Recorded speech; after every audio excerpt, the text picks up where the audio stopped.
Throughout history, there have been countless unexplainable stories, events, and moments captured on audio.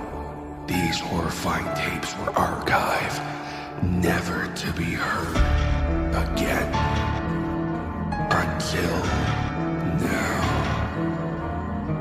These are the tapes of trepidation.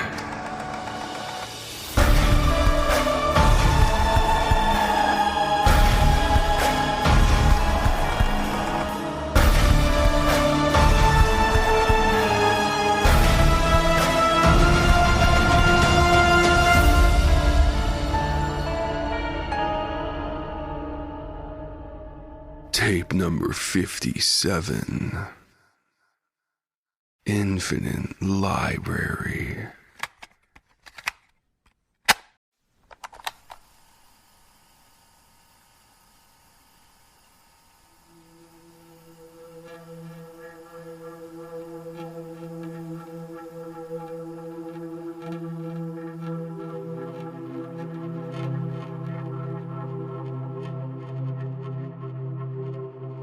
Have you ever needed a book that is very obscure, or maybe no longer in existence?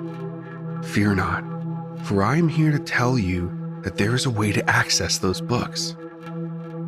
By following the steps presented here, I have managed to read books that were thought lost in the great library of Alexandria, books that were never offered in my home country, and rare books that have been out of print for years. This ritual isn't crazy dangerous, but like many rituals found on the internet, it does carry an element of risk. When performed properly, it will allow you to access a place called the Infinite Library. It is a space that exists outside of our reality, yet is somehow connected to it. In order to access the library, you will need a depiction of a mythological or religious figure associated with libraries, knowledge or learning such as Saint Jerome, the patron saint of libraries, or Thoth, the Egyptian god of writing. Your depiction can be a picture or a small statue. It only needs to be able to fit inside your pocket. Next, go to a library on a Wednesday. The library must be at least 100 years old. The ritual will not work in any other library. Put your picture or depiction of your choice in a pocket on the right side of your body, and set foot inside the library exactly 2 hours before the library closes. Hopefully, this will be enough time to do what you need to do. Go up to the service desk and look for an old man or woman. You will know the person when you see them because he or she will be giving you an icy stare that will chill you to the bone. No one else will interact with this person. In fact, you will be the only person who can see them. Approach the old man or woman and ask them to take you to the special collections. Without saying a word, the old man or woman will lead you into the basement or to an isolated corner of the library. They will open an unmarked door. Inside, you will see only darkness. If you do not enter right away, the librarian will close the door and walk away. You will never see them again, and you will have wasted your opportunity to access the Infinite Library. After the librarian closes the door, all will go black for a moment. When the darkness fades, you will find yourself standing in a dimly lit library. In front of you, there will be a seemingly endless hallway lined with bookshelves. Every 50 feet, you will see an intersection. If you look to the left, to the right, or behind you, it will be the same sight. All you will see are never-ending rows of bookshelves. These shelves contain every book ever written from the dawn of history to current day. The only way to tell where you are is to examine a book on the shelves. The title and subjects of the books around you will give you an idea of where you are. As far as I can tell, the library is arranged as a grid. Moving to the left or right changes the subject of the books, which are arranged alphabetically from A to Z. Moving forward or backward takes you up or down the alphabet. So if you find a book about weapons that begins with the letter R and need a book on zoology that begins with the letter F, then you will need to move 3 rows to the right and then move 12 rows backward. Here is where things get tricky. If you keep moving in any direction, you will eventually find yourself back where you started. There will be no doors in sight. In order to leave, you must look for crumpled up pieces of paper on the floor. You will need to find 4 such pieces of paper. These will give you the clues you need to escape the library.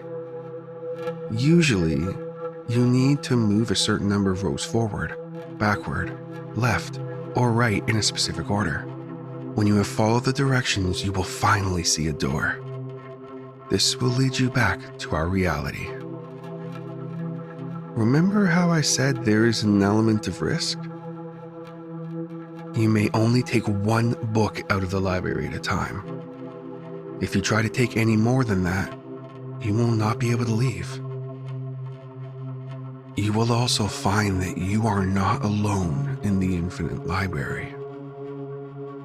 I have seen a hunched over figure in robes wandering the halls.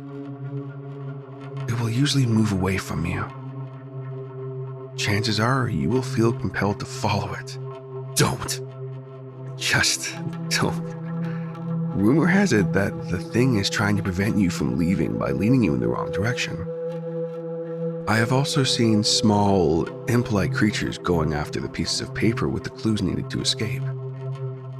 One almost got to a clue before me, but fortunately, the imp fled without grabbing the piece of paper.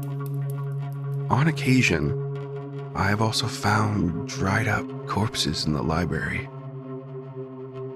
I do not believe they died due to violence, but rather starvation and dehydration. Again, this is just a rumor, but it is believed that if you do not find your way out of the infinite library before the real library closes, you will be trapped there forever. Once you find your way out, you must return the book you borrowed within 1 week. Don't worry, you don't have to take it back to the infinite library in person. Dropping it off in the book return slot will do. You must not keep it longer than a week. I have a friend who took a book out and kept it longer than 7 days. He started having progressively worse luck, and bad things began to happen to him.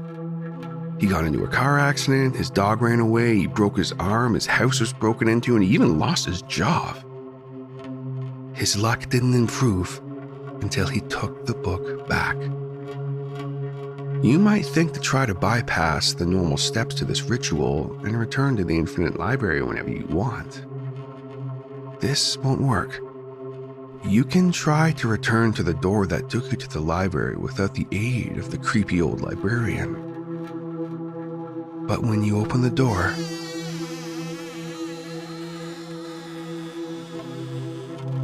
you will only find an empty closet.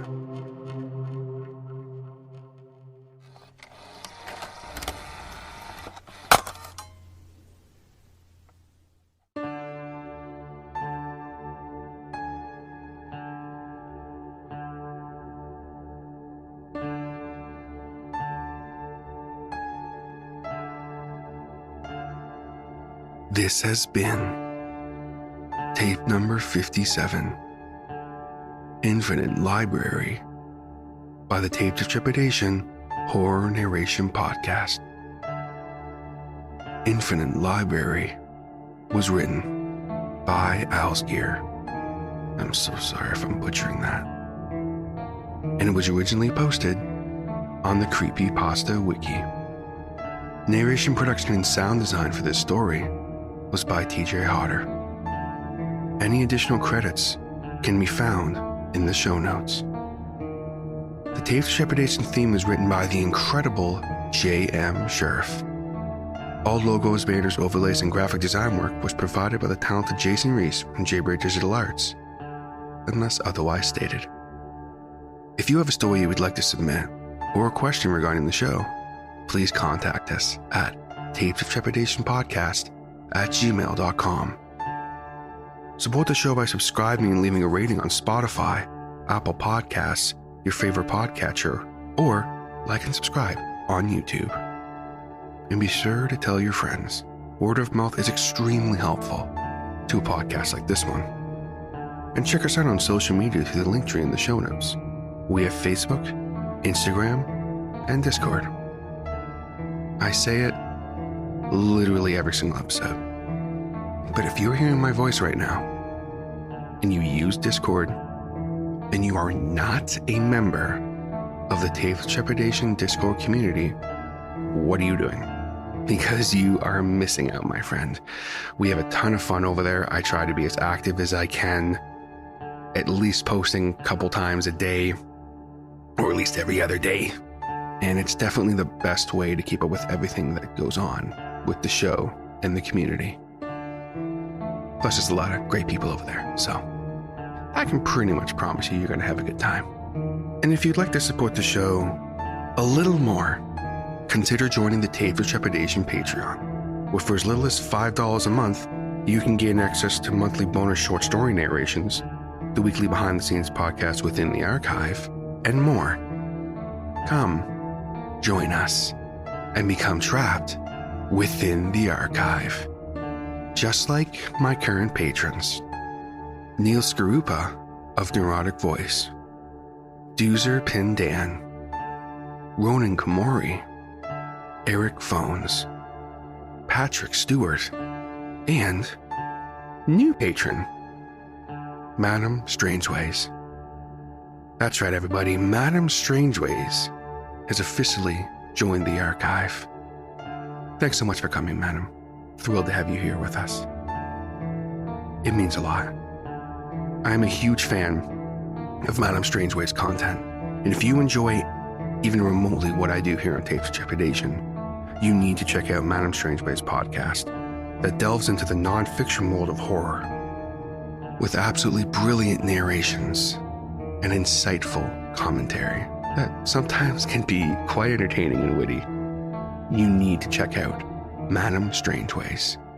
You can find it on your favorite podcatcher or on YouTube. Support the people who support this podcast. Thank you so very much to everybody who supports this podcast on Patreon. All content used on Tapes of Trepidation is either original, used with permission, or is available under Creative Commons Share-alike license. All rights reserved unless otherwise stated. Licensing information can be found in the show notes. This podcast and its content may not be redistributed or rebroadcasted without the express written consent of Tapes of Trepidation and the story's author. Thank you so much for listening.